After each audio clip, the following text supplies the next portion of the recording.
Paps, may susolusyonan tayo ngayon.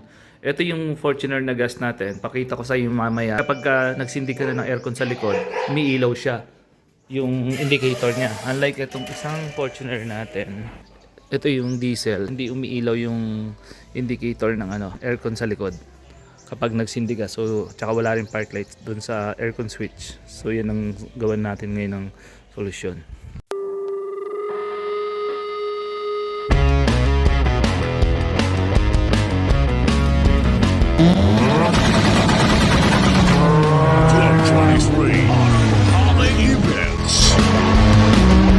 Sa isang Fortuner natin, pag sinindi mo yung aircon sa likod, iilaw yan.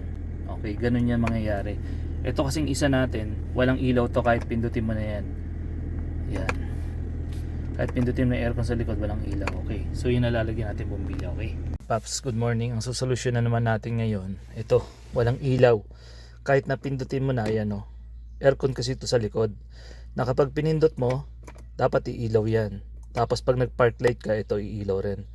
So wala siyang ilaw. Ayan. Pindutin natin. Wala siyang ilaw. Nakasindi na yung aircon. Wala pa rin siyang ilaw. Pero gumagana yung aircon sa likod. Yan, walang ilaw. So ilalagyan natin ng ilaw yan. Tsaka to. Park light to eh. Okay, Fortuner 05. Yan ang susolusyonan natin ngayong araw na to. So para gawin yan, syempre mahirap naman kung kakalasin natin to lahat. So nakahanap akong solusyon dito. Ito kasi madali lang tanggalin. Yan, nakaano lang to eh. Dito, meron lang siyang kapit dito, isa, dalawa. So gaganyanin mo lang siya. Tapos hilahin mo lang. Ayun, hila. Ito lang siya, nakakapit lang yan. Hila lang, hila ka lang. Tapos abutin natin dito. Ayan, suksok mo yung kamay mo dyan hanggang makakapa mo yan eh. Dahan-dahan lang. Ayun, yun, nakakapa na. Ayan, ito yung kamay ko nakasuot. May dalawang clip yan eh, nasa taas. Basta tulak mo lang, tak, gaganyan yan, lalabas. Ito yung ano niya, parang pinakalock niya. Yan, yan, kabit ilaw yan. Yan yung papalitan natin. So meron tayong mga ilaw rito. Kuha tayo. Tapos gamit ka nito, flathead na maliit. Tapos clockwise, ikutin mo lang siya. Yan. Ayun, nakita mo umikot. Tapos hugutin na natin. Ito siya. Ganito lang siya kaliit na ilaw. Hindi ko alam kung anong tawag dito eh. Marami yan sa online. So hanap tayo ng ilaw rito, Paps. Makakita tayo ng ilaw. Ito, mga LED niya.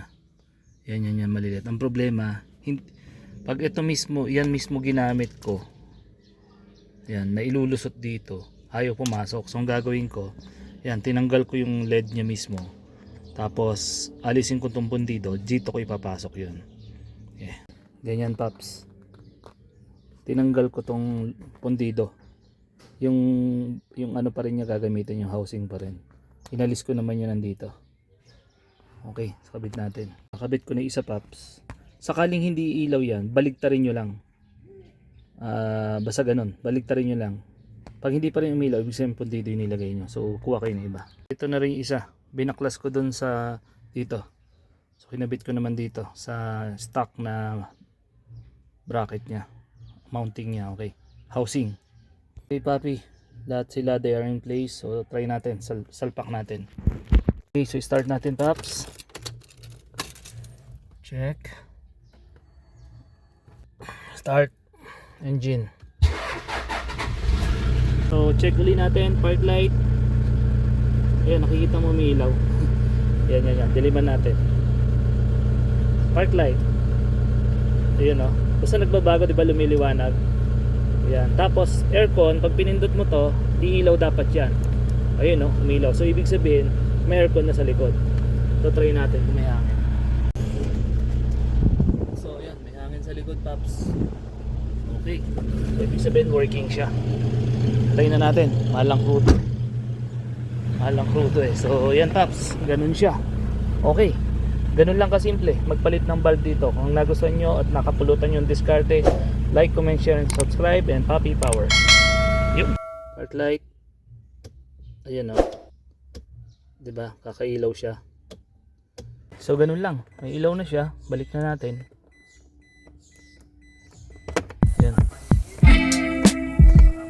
lang siya.